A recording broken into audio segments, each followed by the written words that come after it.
ملک صاحب، میاں نواز شریف صاحب کی تقریر ہم سن رہے تھے اور وہ بار بار یہی کہ یہ 2017 میں ظلم کیا گیا اس ملک کے ساتھ اور اس ملک کو ڈی ٹریک کیا گیا، اس کی اکانومی کو ڈی ٹریک کیا گیا، اس کی سیاست کو ڈی ٹریک کیا گیا، یہ سب کچھ ہوا۔ آپ کیا سمجھتے ہیں کہ میاں نواز شریف صاحب کے ساتھ زیادتی یہ جنرل باجوہ نے کی ہے یا جنرل فیض نے کی ہے؟ ویری ڈائریکٹ کویسچنس نہیں صاحب. دیکھیں میرا یہ ماننا ہے کہ میاں نواز شریف صاحب کا معاملہ ایسے مٹھی بند ہو گئی تھی ان کے خلاف. عدلیہ بھی تھی، فوج بھی تھی اور کنسپائرڈ تھی، اور اس میں کوئی دو رائے نہیں ہو سکتی. یہ ساری کہانی ان کے خلاف ایک، اور وہ پھر 4 سال لگے اس ریت کو سرکنے میں.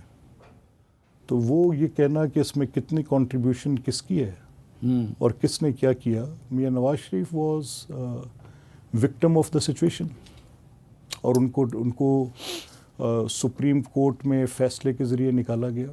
میں آپ کو بڑا ایک انٹرسٹنگ انسٹانس دے سکتا ہوں. ایک وہ آپ نے شاید دیکھی ہے وہ فلم چارلی ولسنز وار. جی. تو اس میں پریزیڈنٹ ضیاء کا تب تھا کہ وہ جائیں گے واشنگٹن اور وہاں کی کانگریس کے اور سینٹ کے لوگوں کو ملیں گے، تو ان کے لیے ایک ہال میں ایک رکھی گئی. تو اس میں وہ جو اس کے سائیڈ لائنز پہ کھڑے آپس میں بات کر رہے ہوتے ہیں، تو وہ جو اس میں جو چارلی ولسن کا رول پلے کر رہے ہیں، تو ان کے ساتھ ایک سینیٹر کی وہ بات سنا رہے ہیں اس فلم کے اندر. تو کہتے ہیں کہ دین they will say that they somebody who assassinated Zulfikar Ali Bhutto. Supreme Court ordered that. It's not the case. So it's not the case. یہ بات کہانی مختصر ہے. ہمارا مقصد صرف یہ کہنا ہے آج اس بات کو کرنے کا. دیکھیں frankly speaking یہ ملک کیا مانگ رہا ہے؟ Political stability. صافی صاحب، جب تک پولیٹیکل اسٹیبلٹی نہیں ہوگی اکنامک اسٹیبلٹی نہیں آ سکتی. یہ ملک مانگ کیا رہا ہے کہ دیکھیں بڑی بات نہیں کرتے. یہ جو 9 مئی کو ہوا، میں اس کا ایک ایڈوکیٹ ہوں، کسی مفاد کے تابع نہیں.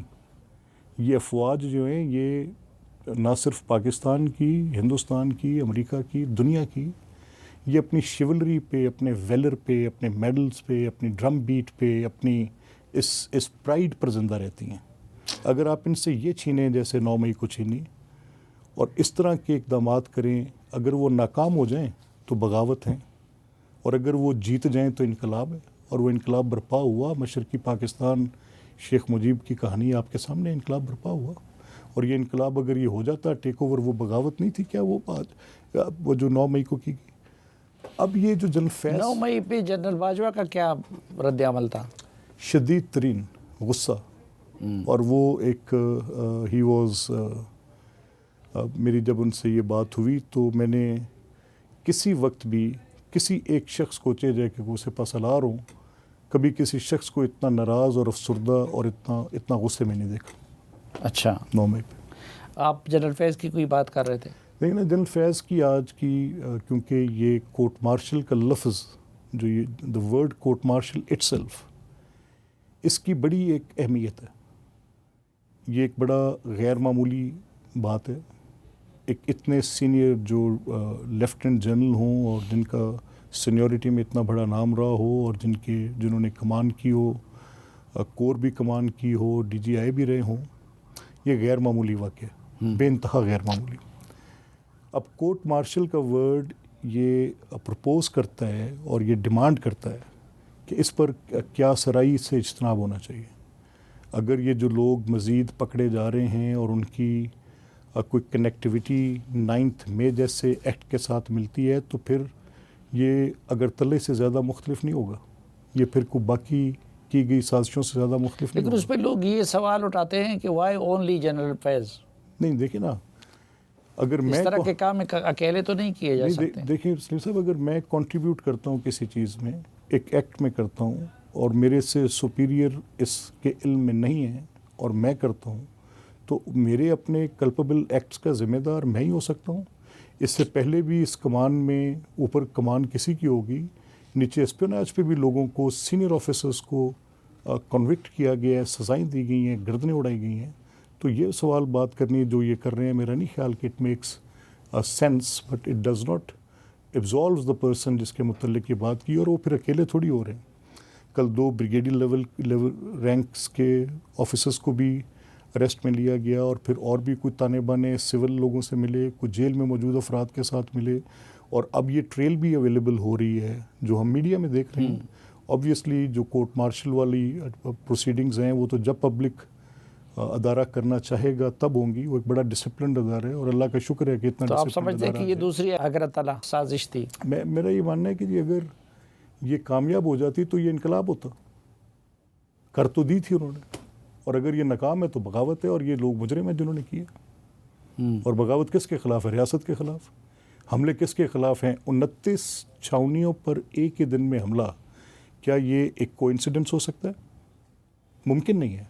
اتنا آرگنائزڈ، اتنا آرکسٹریٹڈ، اتنا پریسائزلی روٹس کے ساتھ طے شدہ، اور پھر ان کے لوگوں کی وہ میں نے سنا کہ عمران کہہ رہے ہیں کہ جی مجھے وہ دکھائیں لا کر کہ ویڈیوز دکھا دیں تو پھر بات آگے چل جائے گی. تو ویڈیوز میں تو ہم نے اعجاز چودھری صاحب کی ویڈیو، یاسمین راشد صاحبہ کی ویڈیو، محمود رشید صاحب کی ویڈیو، مراد سعید صاحب کی video, you list it and you name it. There are videos which actually speak volumes, جس میں وہ سب کچھ کہہ رہے ہیں اور بتا رہے ہیں کہ کیسے کدھر کسی نے جانا ہے.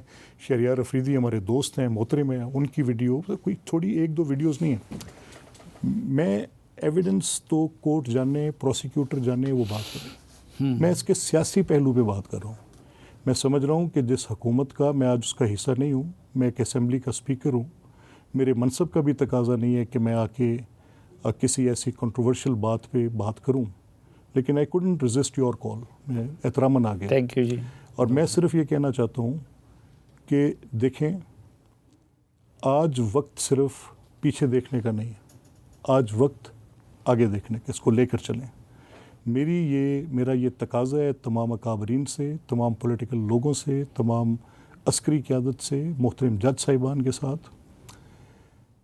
کسی ایک نقطے پر مجھے یہ سمجھ آنی چاہیے آج ایک شہری کے طور پہ، میں آپ کا سبجیکٹ ہوں، میں آپ اس ریاست کے ذمہ داران کا میں سبجیکٹ ہوں، کہ مجھے اسٹیبلٹی کہاں سے ڈرائیو ملتی ہے. If it is not there sir, I am losing it every day. آپ کو لانی پڑے گی، آپ ذمہ دار ہیں اس کے، آپ اس کو لے کر آئیں. کہیں پر اس معاملے کی ایک شعوری کوشش ہونی چاہیے. اور اگر نہیں ہوگی تو سلیم صافی صاحب، مجھے اس میں کوئی کہنے میں آر نہیں ہے. یہ آپ کے ایک تو بڑی مہربانی ہے، آپ تشریف لے آئے. آپ کے آئینی منصب کی وجہ سے مجھے بھی سوال کرنے میں بڑی دقت ہو رہی ہے، لیکن اب کیا کریں، ایک بحث چل نکلی ہے تو اس میں کلیئرٹی صاحب نے لانی چاہیے. ایک آخری سوال میرا کہ مسلم لیگ نون، مثلاً میاں نواز شریف صاحب نے گجرانوالہ جلسے میں 2 نام لیے تھے، مسلم لیگ نون اب صرف ایک نام کیوں لے رہی ہے؟ جنرل فیض کا لے رہی ہے لیکن جنرل باجوہ صاحب کا نہیں لے رہی زیادہ تر. دیکھیں، میرا یہ خیال ہے کہ مسلم لیگ نون اس ملک کی بہتری میں، اس ملک کے اندر ایک تفاوت کی فضا کے خاتمے میں ہمیشہ اپنا کردار ادا کرتی ہے.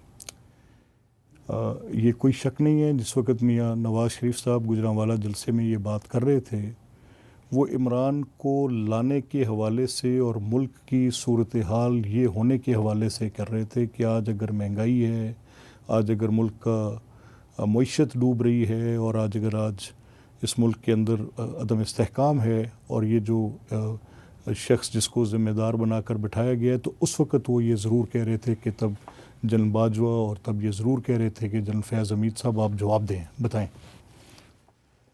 لیکن میاں نواز شریف صاحب کی بات کا اسلوب سیاسی تھا.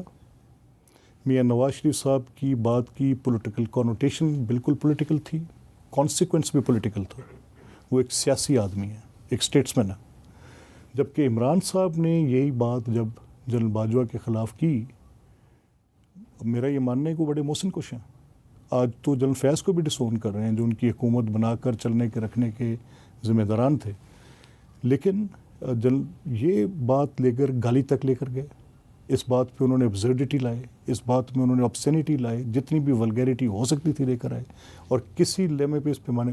اور اگر میاں نواز شریف آج یہ بات جل فیض پر بھی کر رہے ہیں تو اس وقت کر رہے ہیں جب کورٹ مارشل کی پروسیڈنگ کی بات آ گئی. آپ نے دیکھا ہوگا کہ ایک لمبے عرصے تک ان کا نام لیے بغیر, میں میاں نواز شریف صاحب کو سمجھتا ہوں کہ ایک بڑے تدبر والے اور بڑے رکھ رکھاؤ والے شخص ہیں, اور ان کے اندر یہ بصیرت ہے. اپنی پوری بات چیت میں ان کی سنتا رہا ہوں, کسی ایک موقع پر بھی وہ جج صاحبان کا گلہ کرتے رہے, پوچھتے رہے بتائیں کہ یہ کیا کیا آپ نے, یہ فیصلے کیسے دیے. وہ تقریباً 20-22-23 نکات اٹھا کر ان کی ججمنٹ کے حوالے سے, اس میں جو پوری کی پوری جورسپروڈنس کو وہ چینج کر رہے تھے اس کے حوالے سے اٹھا کر پوچھتے رہے کہ 184(3) کو آپ نے ایکویٹ کیسے کر دیا 58(2)B کے ساتھ, اور وزارت عظمیٰ ختم کر. یہ فرق ہے سر, اور یہ میرا خیال بڑا واضح فرق ہے.